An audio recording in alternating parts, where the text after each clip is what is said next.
Enceinte d'un PN, comment se passe la grossesse? Tomber enceinte d'un PN peut être voulu ou accidentel, et la grossesse peut être menée à son terme ou être interrompue de façon volontaire ou involontaire. Voyons ensemble les différents cas de figure pour se prémunir des actions néfastes du pervers narcissique sur la mère ou le fœtus, quelles que soient les circonstances et l'issue de cet événement marquant dans la vie d'une femme. Cette réflexion est tirée d'un article du site internet www.pervers-narcissique.com, dirigé par Pascal Couder, psychanalyste et psychologue clinicien, co-auteur de l'ouvrage de référence La manipulation affective dans le couple, faire face à un pervers narcissique. Depuis plus de 30 ans, Pascal Couder et son équipe de thérapeutes spécialistes des questions autour de la manipulation sentimentale prennent en charge les victimes de PN francophones partout dans le monde grâce à la vidéoconsultation. Rendez-vous sur pervers-narcissique.com pour accéder gratuitement à une multitude de ressources précieuses. Pourquoi le manipulateur veut-il faire des enfants à sa proie? La femme qui tombe enceinte d'un PN très rapidement est un cas de figure classique en matière d'emprise sentimentale. De la même manière qu'il a su la charmer et l'endormir avec son love bombing à outrance, le manipulateur pervers est pressé de profiter de ce brouillard d'émotions positives pour installer sa domination. Ainsi, il propose mariage et bébé très tôt dans la relation, afin d'enfermer sa proie au plus vite, avant que la raison reprenne le dessus. Même si elle n'avait pas encore envisagé de porter un enfant, le pouvoir de persuasion du sujet machiavélique, couplé à ses promesses d'amour éternel et à la pression sociale de fonder une famille idéale en gage de réussite, peuvent amener la femme sans désir d'enfant à céder par amour, ou plutôt par dépendance affective. Elle qui se croyait dans un rêve éveillé va se voir plongée dans un cauchemar. Pourtant, les enfants ne sont ni réparateurs ni renforçateurs d'une relation amoureuse. Bien que cela soit d'une évidence implacable, nombreux sont les couples qui continuent d'investir leurs petits de cette mission hautement préjudiciable pour tous. Le manipulateur pervers, dans sa vision déplorable du monde et suivant son schéma habituel de réification de l'individu, c'est-à-dire d'objectification d'autrui, n'hésitera donc pas à instrumentaliser sa propre progéniture afin de renforcer son emprise sur la mère. Le bébé à naître sera un levier puissant pour faire pression sur la maman, même en cas de séparation. De plus, la vulnérabilité, tant physique qu'émotionnelle, qui accompagne la grossesse et la maternité sont des facteurs propices à obtenir sa soumission totale.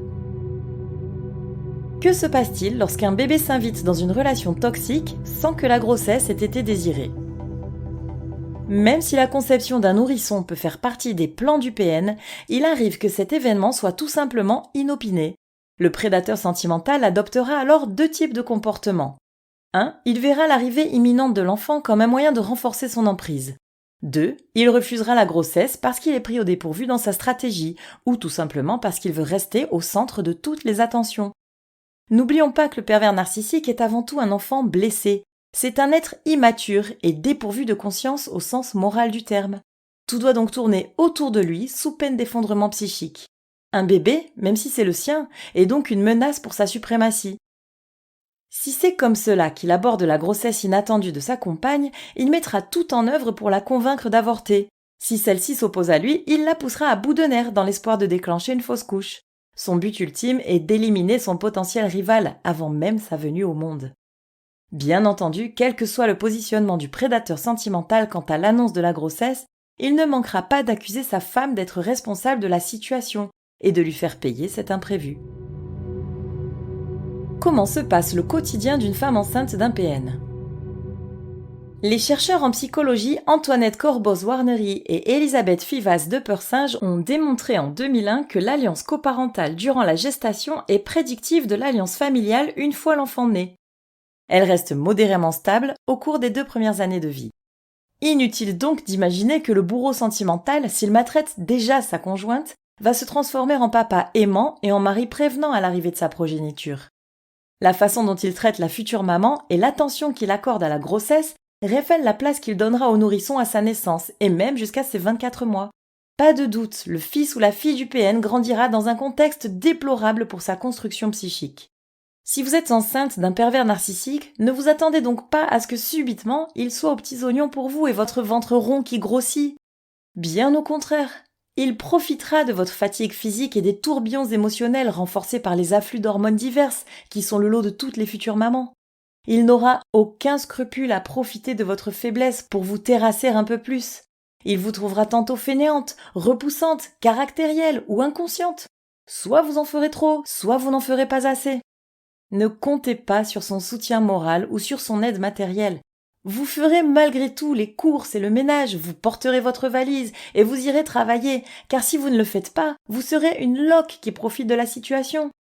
Et, comble de l'horreur, il profitera de la fin du délai légal d'avortement, lorsqu'aucun retour en arrière ne sera plus possible, pour vous faire part de ses doutes sur sa volonté d'être père. Vous serez, selon ses dires, celle qui lui a fait un enfant dans le dos. Vous l'aurez compris, vous vivrez cette grossesse dans une solitude permanente, tout en vous épuisant à vous protéger des attaques incessantes de votre conjoint PN. Sachez aussi que l'enfant représente un lien éternel à votre tortionnaire qui perdurera même en cas de séparation. Comment le PN gère-t-il l'interruption de grossesse ? Que se passe-t-il lorsque la grossesse ne va pas à son terme ? Comment le PN fait-il le deuil de son bébé ? Comment se comporte-t-il avec celle qui n'a pas pu ou voulu enfanter avec lui ?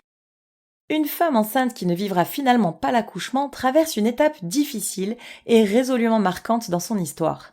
Une fois de plus, ce n'est pas à cette occasion qu'il faut attendre de la compassion de la part d'un manipulateur machiavélique. L'avortement. Que ce soit vous qui l'ayez décidé ou que le PN vous y ait contrainte, l'interruption volontaire de grossesse n'est jamais un moment anodin. L'avortement médicamenteux ou l'intervention chirurgicale nécessite plusieurs rendez-vous médicaux préalables, éventuellement la consultation d'un psy et des effets secondaires gênants et douloureux. Les saignements qui suivront l'opération seront conséquents, entraînant une grande fatigue, surtout s'ils ont été précédés de tergiversations mentales épuisantes. De plus, la chute d'hormones plongera la patiente dans un état de déprime qui pourrait dégénérer en dépression. En d'autres termes, c'est un passage à risque au cours duquel un soutien psychologique est primordial. Le PN sera-t-il capable de réconforter sa femme ou du moins de lui accorder une trêve ? Voici l'exemple d'un cas rapporté par une patiente qui apportera la réponse. Son fiancé PN, estimant qu'elle ne méritait pas d'avoir un enfant de lui, l'avait menacée de mort si, pour reprendre ses propres expressions, elle n'arrachait pas d'elle-même ce truc de son ventre, sinon il s'en chargerait lui-même. Elle finit par se faire avorter à contre-cœur. Il ne se présente pas à l'hôpital le jour de l'intervention et ne la recontacte que la semaine suivante. Elle est décidée à le quitter pour de bon. Il lui dit alors « Tu sais, je l'aurais assumé ce bébé, c'est toi qui l'as tué, mais si tu y tiens, on en fera un autre. » Inutile de préciser les ravages que cela a causés en elle. Même dans le pire des scénarios que l'on se fait en matière de perversité, un profil aussi atteint dans sa psychopathie aura toujours une longueur d'avance dans la cruauté. La fausse couche et l'IMG ou interruption médicale de grossesse.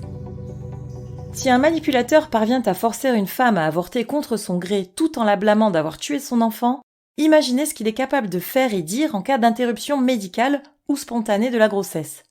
Que l'enfant à naître ne soit pas viable et nécessite un avortement thérapeutique, ou qu'une fausse couche se déclenche pour des raisons inexpliquées, le PN tiendra automatiquement sa compagne pour responsable. D'ailleurs, il pourra même avoir joué un rôle dans cet incident de la procréation en faisant subir un stress immense à la femme enceinte. Dédaignant l'incommensurable chagrin de la maman ayant perdu son bébé dans des circonstances malheureuses, il mettra en avant sa propre souffrance pour la culpabiliser doublement. En plus d'être incapable de donner la vie à un enfant en bonne santé, elle aura anéanti les rêves de paternité de son partenaire de vie. Et il ose appeler ça de l'amour. Ce qui pourrait être une épreuve douloureuse à traverser en couple ou au contraire un moment heureux à partager à deux, devient chez la femme enceinte d'un PN une menace très sérieuse pour son intégrité psychique.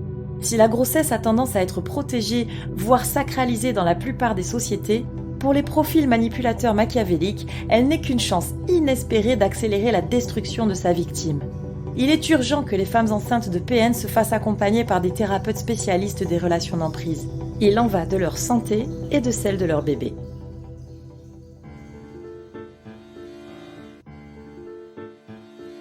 N'hésitez pas à vous faire accompagner par des thérapeutes spécialistes des questions de la perversité narcissique. Rendez-vous sur www.pervers-narcissique.com et trouvez-y de nombreux conseils sur comment gérer la séparation, comment gérer l'après, la reconstruction, et vous pourrez également rentrer en contact avec un membre de l'équipe. Ne restez pas seul. Merci d'avoir écouté ce podcast. Rendez-vous très prochainement pour un nouvel épisode. N'hésitez pas à vous abonner pour ne rien manquer des prochaines publications. À très bientôt.